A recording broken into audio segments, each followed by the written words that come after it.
아멘. 하나님의 말씀입니다. 오늘 본문은 바벨론을 향한 하나님의 그 심판의 내용이 담겨져 있는데, 하나님께서 이 바벨론을 잡으려고 올무를 놓고 시험하고 있다라고 기록하고 있습니다. 여러분, 사단도 우리를 시험하지만 하나님도 우리를 시험합니다. 그래서 이 두 가지 시험을 영어로 표현한다면 하나는 테스트고 하나는 템프테이션이다라고 말할 수 있습니다. 근데 목적이 다른 거죠. 사단은 지금도 문 앞에서 엎드려서 우리가 실족하기만을, 우리가 죄를 짓기만을 기다리고 웅크리고 있다라고 성경에 하나님께서 우리에게 경고하시면서 말씀하셨어요. 그래서 죄는 너를 원하나 너는 죄를 다스릴지니라. 우리가 죄를 짓기를 원하는 자들이 있는 겁니다. 그런데 아주 동일한 상황이지만 하나님은 우리가 죄를 지을 수 있고 죄를 짓지 않을 수 있고 그런 상황 가운데 있을 때 하나님이 원하시는 것은 우리가 죄를 짓지 않는 겁니다. 그런데 그 동일한 상황 가운데에서 사단이 원하는 것은 죄를 짓는 것입니다. 아주 비슷합니다. 그래서 이 시험을 받는다. 근데 이 성경에서 하나님이 우리를 결코 사단처럼 시험하지 않는다라고 말씀하세요. 그래서 하나님이 너를 시험한다라고 말하지 말라라고. 여러분, 하나님은 우리를 시험하시는 것이 아니라 우리를 더 보호하기를 원하시고 우리가 승리하기를 원하시는 겁니다. 사단의 시험과 사단의 시험과 하나님의 시험을 우리가 혼돈하지 않기를 바랍니다. 우리가 동일한 시험 앞에서 시험 공부를 많이 잘한 학생은, 우등생은, 1등하는 학생은 시험 날을 기다립니다. 왜냐하면 그 시험이 치러지면 내가 더 기쁠 일이 있고 내 이름이 드러날 일이 있고 그 시험을 잘 통과해서 합격해서 내 존재와 내 가치와 내 성공이 드러날 수 있기 때문에 시험이 오는 것을 차라리 기뻐합니다. 그러나 준비되지 않은 사람은 그 시험이 오면 분명히 낙제하고 내 점수가 형편없이 나올 것을 알기 때문에 그날이 좀 안 왔으면 좋겠습니다. 그래서 준비된 자는 그 시험의 날을 기다리고 준비되지 않은 자는 그 시험의 날을 피하고 싶은 것입니다. 오늘 본문 가운데 바벨론을 향하여 하나님이 심판하실 때 너의 날이라고 이렇게 얘기하세요. 2번이나. 너의 날이 정해져 있는데 너의 날이 그 날이니 그 심판받는 날을 너의 날이라고 말씀하고 계시는 겁니다. 그 무슨 말씀일까요? 하나님께서는 이 바벨론에게 사실은 그 날을 미리 말씀하시고 피하기를 원하고 그렇게 심판받지 않기를 사실은 원하셨는데 하나님께서 미리 예언해 주시고 말씀하시고 경고하셨지만 그들은 그 하나님의 시험을 통과하지 못하고 도리어 사단이 그들을 넘어뜨리는 것과 같은 상황 가운데 처해지게 됩니다. 24절 말씀을 한번 보시면 하나님의 시험이 원수의 시험하고 너무 닮아 있는 거예요. 한번 같이 보시겠습니다. 24절을 읽겠습니다. 바벨론아, 내가 너를 잡으려고 올무를 놓았더니 내가 깨닫지 못하여 걸렸고 내가 여호와와 싸웠으므로 발각되어 잡혔도다. 정확하게 사단이 지금 우리를 넘어뜨리려 할 때 어떤 우리가 죄를 짓거나 아니면 교만해지거나 아니면 낙심하거나 어찌하였든 어떤 상황에서든 우리가 하나님이 원하지 아니하는 모습으로 나아가려고 할 때 마치 함정을 파놓은 것처럼 우리를 기다리는 원수의 시험을 우리가 당할 때가 있습니다. 이 하나님께서 바벨론을 향하여 내가 너를 잡으려고 라고 마치 목적이 지금 제가 말씀드린 사단의 시험과 하나님의 시험 목적이 다른데 마치 하나님이 이 바벨론을 사단이 잡는 것처럼 하고 있다라고 말씀을 하고 계시는 거예요. 여기에 우리의 오늘 깨달음이 있어야 되는데 바벨론이 하나님을 향하여 이미 여전히 교만한 자로 증명이 되었기 때문에 이제 그의 날 정해진 날에 하나님은 그들에 대해서 다시 한 번 더 경고하시는 겁니다. 하나님의 경고를 오늘 우리가 다시 한번 꼭 붙잡고 우리도 바벨론처럼 멸망당하지 않게 되기를 오늘 꼭 깨닫기를 원합니다.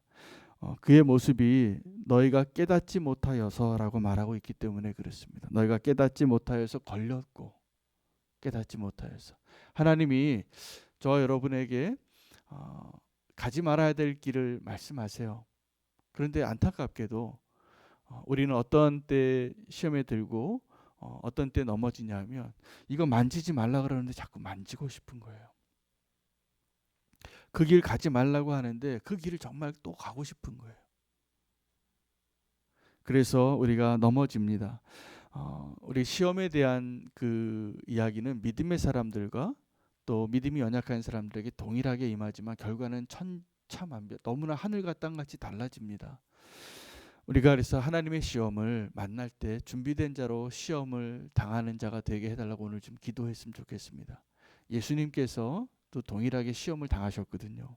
예수님 시험을 당하실 때 예수님은 성령 충만한 가운데 광야에서 시험을 받으세요. 그리고 그 시험을 다 이기시죠. 말씀으로 이기시고 그리고 그 시험을 통과한 다음에 공생애를 시작하시는 거예요. 여러분 우리는 시험을 피할 수 없습니다. 시험을 만약에 우리가 믿음의 사람으로 그 시험을 피하려고 하면 할수록 아마 우리는 그 시험에 빠지게 될 겁니다. 하나님은 이 사단의 시험과 하나님의 시험이 겉으로 보기에는 이렇게 동일하게 보일 때가 있고 정말 그렇게 우리에게 다가올 것입니다. 그런데 사탄의 시험과 하나님의 시험의 차이가 있다면 사단의 시험은 우리가 그 시험을 감당할 만한 믿음이 없을 때 우리에게 그 시험을 거는 자예요. 그런데 하나님은 우리에게 동일하게 사단이 시험을 하는 것처럼 우리에게 다가오지만 차이가 뭐냐면 우리가 감당할 만한 시험만 주신다는 사실이에요. 근데 우리가 하나님의 시험을 당할 때도 그러니까 우리가 하나님이 우리에게 시험과 같은 때를 고난을 보내시고 우리가 정말 믿음이 흔들릴 때가 있고 포기하고 싶고 그럴 때를 허락하세요. 마치 아브라함이 믿음의 사람으로 오랜 시간을 기다리게 하시고 하나님께서 그 아브라함을 정말 축복된 믿음의 조상으로 세우는 최클라이막스의 최종점이 언제냐면 그가 아들을 드릴 때예요. 모리아 산에서요. 그래서 아브라함의 믿음의 사람으로서의 최정점 정말 하나님께서 그를 믿음의 조상으로 정말 패스했던 때가 언제냐면 처음에 본토 친척 아비의 집을 떠나서 갈 바를 알지 못하고 믿음의 여정을 시작할 때가 아니라 그가 여러 번 기다리고 여러 번 자기의 방법으로 아들을 한번 만들어 보려고 그것을 다 실패하고 나중에 하나님 주셨잖아요. 근데 하나님이 그렇게 믿음으로 얻은 그 아들을 죽이라고 그거 내놓으라고 그거 내 거니까 다시 나한테 달라고 제물로 바치라고 할 때 그가 주저하지 않고 드리는 자가 된 거예요. 하나님이 어쩌면 더 조바심을 내지 않았을까.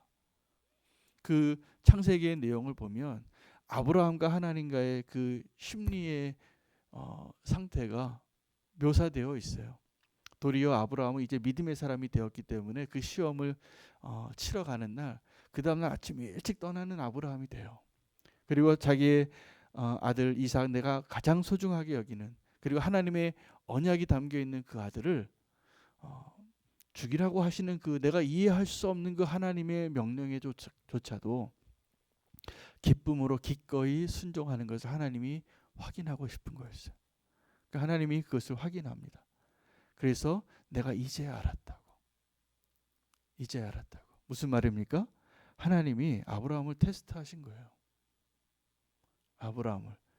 네가 정말 내가 어떠한 말을 해도 나를 순종하느냐. 오래 기다리게 하고. 우리는 지금도 여전히 하나님 내가 이해가 되어야지 따르겠어요. 라고 말하잖아요. 근데 하나님께서 그 아브라함을 어떻게 연단시키셨냐면 이해가 안 돼도 하나님을 신뢰하는 관계가 되다 보니까 이제 죽여도 다시 살릴 하나님으로 여기신 거예요. 그래서 하나님을 믿었기 때문에 자기 아들에게 칼을 높이 들 수 있는 순종한 아브라함이 되었던 것입니다. 여러분 우리의 믿음이 시험을 당하는 것을 피하지 아니하고 여러분 우리가 지금 믿음이 좀 흔들릴 때가 있잖아요.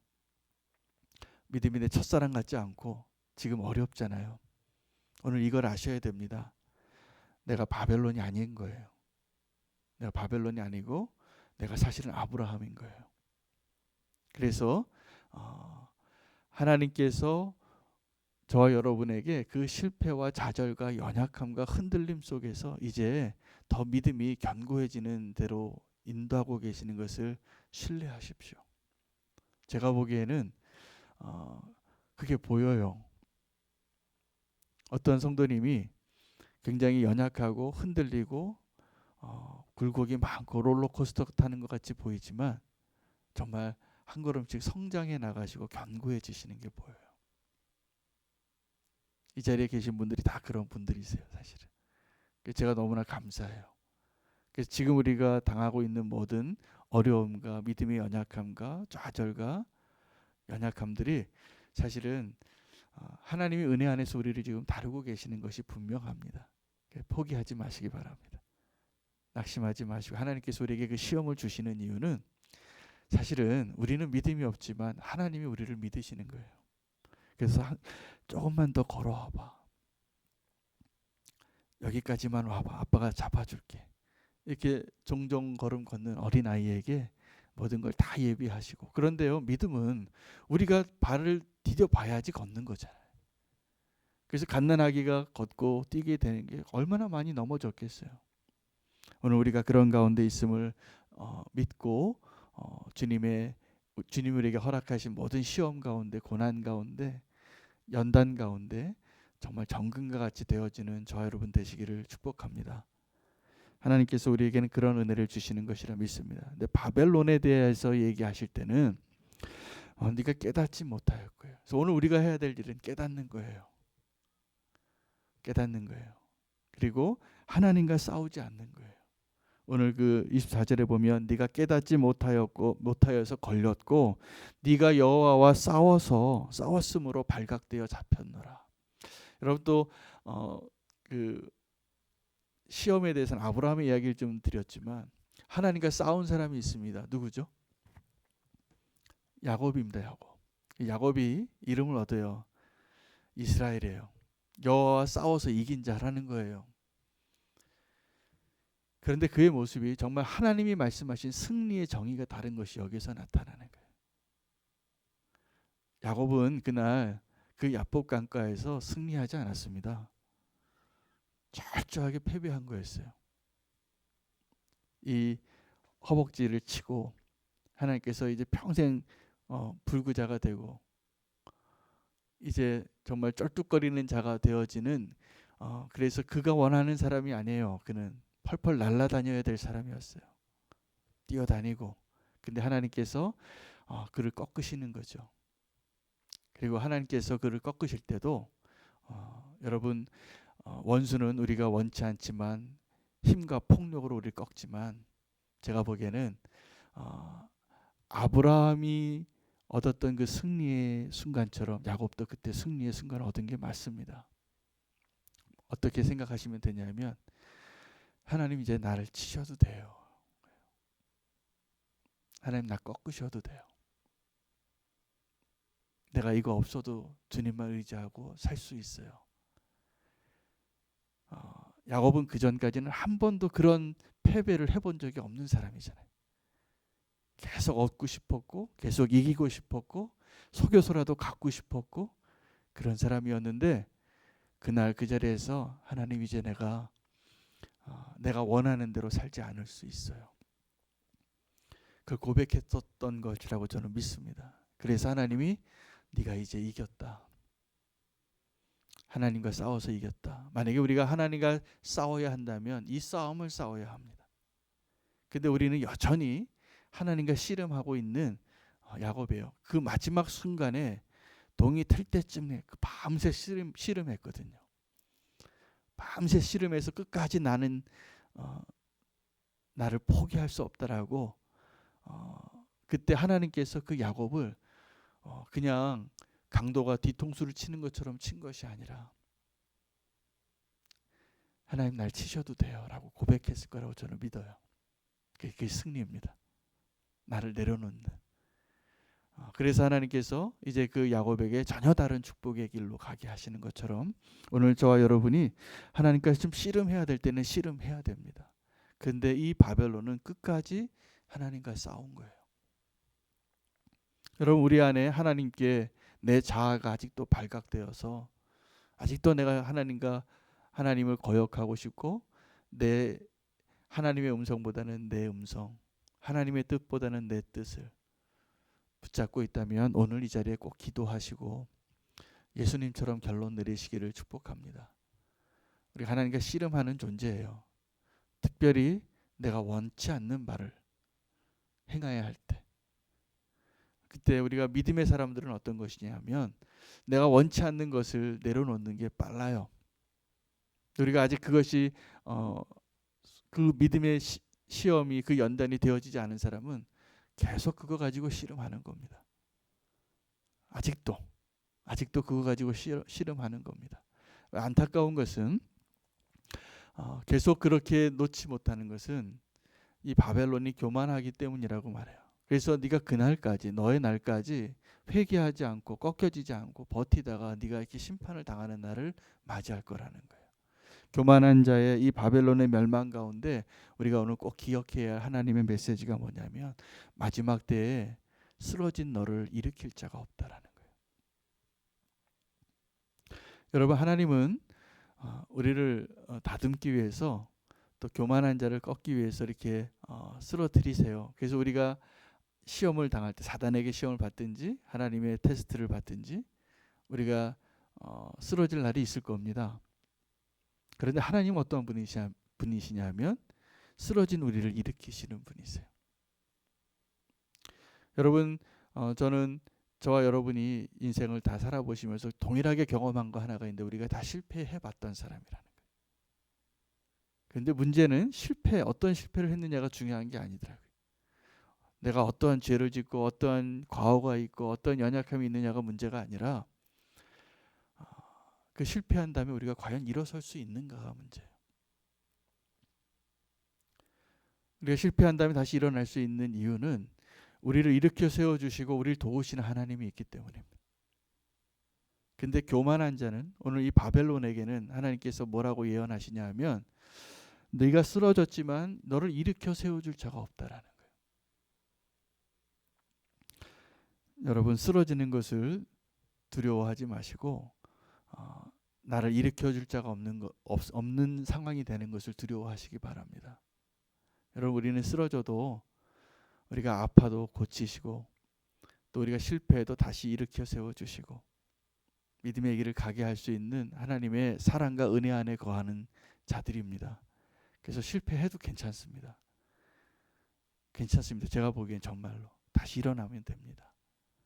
근데 우리가 쓰러지지 않으려고 실패하지 않으려고 끝까지 하나님 앞에 교만하게 서 있고 발버둥 치다가 꺾여지면 아무도 우리를 도와서 일으켜줄 자가 없는 거예요. 오늘 이 말씀 가운데 참 위로가 되는 것은 하나님께서 우리를 도우시는 분이시라는 겁니다. 우리를 일으켜 세워주시는 분이라는 것입니다. 오늘 그 하나님이 저와 여러분의 하나님이신 것을 인하여 주님을 찬양합니다. 우리가 하나님과 씨름하되 끝까지 하나님께 거역해서 하나님을 이기려고 하지 마시고 야곱의 그 씨름을 꼭 기억하시기 바랍니다. 하나님, 나를 내 거 다 가져가도 괜찮아, 이 고백한 거였어요. 야곱이 하나님이 뜻만 있다면 다 주실 수도 있고 다 가져가실 수도 있는데 하나님을 인정하는 삶은 하나님 우리에게 주셨을 때도 하나님을 인정하고 하나님이 가져가셨을 때에도 하나님을 인정하는 자가 되는 것입니다. 그 하나님이 오늘 우리를 도우셔서 감당할 만한 믿음이 있기 때문에, 그리고 그걸 증명해내기를 조바심 내면서 기다리시면서 우리를 기다리고 계시는 그 하나님을 인격적으로 꼭 만나시기를 축복합니다. 그래서 우리가 하나님께 그 믿음의 삶을 증명해내면서 살아가는 것이 기쁨이 되어야 합니다. 여전히 우리가 연약해서 또 씨름하고 또 좌절할 수도 있지만 괜찮습니다. 하나님이 우리와 함께 하시고 쓰러진 우리를 일으켜 세워주실 것이기 때문에 그렇습니다. 오늘 그 하나님을 통하여서 우리가 하나님을 더 신뢰하는, 인격적으로 만나고 동행하는 믿음의 여정을 계속하게 해달라고 기도하기를 원합니다. 우리 함께 오늘 말씀 가지고 함께 기도할 때 하나님의 시험 가운데 우리가 믿음의 사람으로 증명되어지는 자가 되게 해달라고 기도하겠습니다. 그리고 우리가 실패를 두려워하는 것이 아니라 우리를 일으켜 세워주시고 우리를 도우신 하나님을 꼭 경험하게 해달라고, 주님 우리를 도와주시옵소서, 나를 도와주시옵소서, 이 시험을 믿음으로 승리하게 하여 주시옵소서, 주의 이름 부르고 기도하겠습니다.